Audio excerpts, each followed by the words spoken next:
Max Verstappen claimed pole position for Red Bull at the British Grand Prix. McLaren produced a stunning performance to take second and third, and with Lando, Norris and Oscar Piastri. A thrilling session that played out on a giant track at Silverstone delivered a fitting finale as Britain's Norris momentarily took provisional pole before Verstappen responded to prevent a major shock. Verstappen, who leads the World Championship by 81 points, claimed a fifth successive pole for the first time in his career and an attempt to add a sixth consecutive race victory on Sunday. Norris rookie teammate Piastri achieved the best qualifying performance of his career to take third, with Ferrari Joe, Charles Leclerc and Carlos Sainz finishing behind him. Russell finished in sixth, ahead of Mercedes teammate Lewis Hamilton in seventh, who recovered from the spin in the opening stages. Alex Albon produced a strong display to finish eighth, with Alonso in ninth and Gasly in tenth. Verstappen's Red Bull teammate and Chinese challenger Sergio Perez failed to make it through the final part qualifying for a fifth successive race. He made a Q1 exit. Meanwhile, Valtteri Bottas, who ended up in Q1 stuck on traffic, ran out of fuel and was later disqualified from the session, being unable to provide a sufficient fuel sample. It's been quite a crazy qualifying, Verstappen said. It was hectic and slippery in places. We did our laps, then our Q3. I was quite surprised to see them two there. It's great for McLaren to be here, and very happy from our side to be on pole. Red Bull had the opportunity to equal McLaren's record of 11 successive victories on Sunday, with the reigning Constructors' Champions having won all 9 Grand Prix this season, along with the Abu Dhabi season finale. An action-packed Q1, Q2 that left the whole field and even Verstappen in jeopardy on a giant, rapidly improving track. There was no doubt about the final 12 minutes would be able to provide drama. The sense was only heightened after the first Q3 runs. Verstappen led by 0.6 seconds. Although the fact that Dutchman was the only driver who did his first run on new tyres somehow helped that challenge. Hamilton, 8-time winner at Silverstone, had been second after the first runs, but a tightly packed group behind him meant there was at least plenty of mystery about who would join Verstappen in the front row. Norris didn't appear to be a likely candidate after he was 10th after a scruffy effort, with Piastri looking the stronger McLaren having top Q2 and slotted in third behind Hamilton on those runs. With the sun finally shining on a sold out Silverstone, followed by a day filled with showers, the tension built and made the final way. That's the grid very tense. All eyes were on the Ferrari of Leclerc and then Hamilton, but both failed to beat Verstappen's earlier effort, and it momentarily appeared that pole was secure for the Dutchman. But then came Norris's shock and delight of the crowd, better than Verstappen by more than a tenth, and to take hold of the provisional pole. New sooner than those watching are given enough time to digest the brilliance Norris lap and start to consider the possibility of a second career pole for Norris. The relentless Verstappen crossed the line to claim top spot with 26.7, taking him more than 2 tenths clear. While there was momentary deflation for a Zara fairy tale pole for Norris, any disappointment quickly turned to joy for McLaren. I was pretty close to pole. It was insane. My last lap was good lap, Norris said. It's great for both of us. Pretty amazing for the whole team. Max always ruins everything. No, I'm very happy.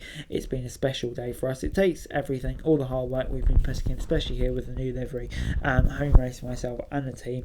Norris took fourth at last weekend's Austrian Grand Prix, following new instruction of upgrades to his car, and any suggestion that his performance was something of a fluke has now been dispelled. For Piastri to wait this weekend to get his upgrades, it was a performance that confirmed the special talent of the sport has been expected since his controversial move to McLaren last summer.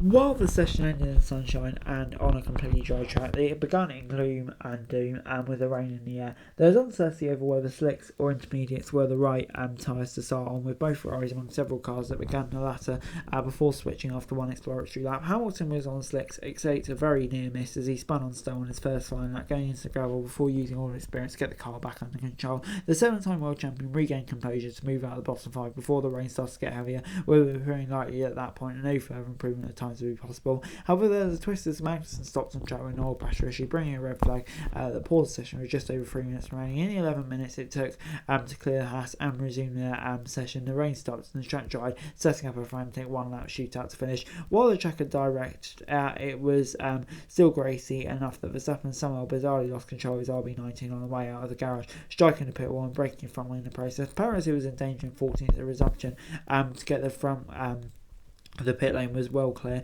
It turned out to be a mistake as Mexican was going rapidly on a track that was improving, and while he went to the top of the time sheets with effort, almost all the other drivers behind were also improving. Even Verstappen, so rarely under Frank Q1 and Q2, was under pressure to produce a solid lap as he fell down the time sheet, but he delivered as ever. It was an agonising wait for Perez and a devastating conclusion as he eliminated by just 19 thousandths of a second, with Alonso sneaking through in 15s. Having begun the season in such fine form, carrying 2 victories in the opening 4, Perez has capitulated and has now remarkably failed to make it through Q3 to Q3 since the Miami Grand Prix at the beginning of May. And while he will possess the pace to move up the field on Sunday, another disappointment. We only had speculation over whether Perez will be allowed to see out the final year of his contract with the team next season. In a similarly chaotic finish to Q2, the most notable casualty was Aston Martin's Lance Stroll, who failed to make it into Q3 for the fourth time in 6 races. And while the fact that Alonso has only ever managed a ninth shows that Aston Martin is struggling to maintain their early season form, Stroll's will also be a concern for the team owned by Father Lawrence. And before I go, let me run you through the grid for the British Grand Prix. Max Verstappen on pole, as ever, great job from him. And he got the two McLarens, really surprise package, but incredible job from both of them. And so intrigued to see what that race pace is like tomorrow with the two Ferraris behind them. I think solid enough, probably pleased to be ahead of the Mercedes, but also disappointed to be behind the McLarens. And yeah, Mercedes probably disappointed on the track this season. I thought Hamilton's second on the first runs was really promising, but yeah, didn't quite work out. Without 1 and 8, and probably compared to where he was in practice, and he may even be disappointed, but you know, still great effort from him, and the job he's doing in that car at the moment is just bloody brilliant. And then Alonso 9th, yeah, disappointing. Aston Martin just don't seem to have the pace this weekend. Gasly 10th, probably pleased to out-qualify Ocon, but yeah, once again, probably the best he could have really hoped for. Hulkenberg in 11th, really solid job from him again in qualifying really well at the moment. Stroll in 12th, bit off his teammate, and just like I say, really disappointing for Aston this weekend. Don't quite seem to have the pace. Ocon 13th. Yeah, he's been on top of Pierre recently, so he'd probably be disappointed not to be ahead again.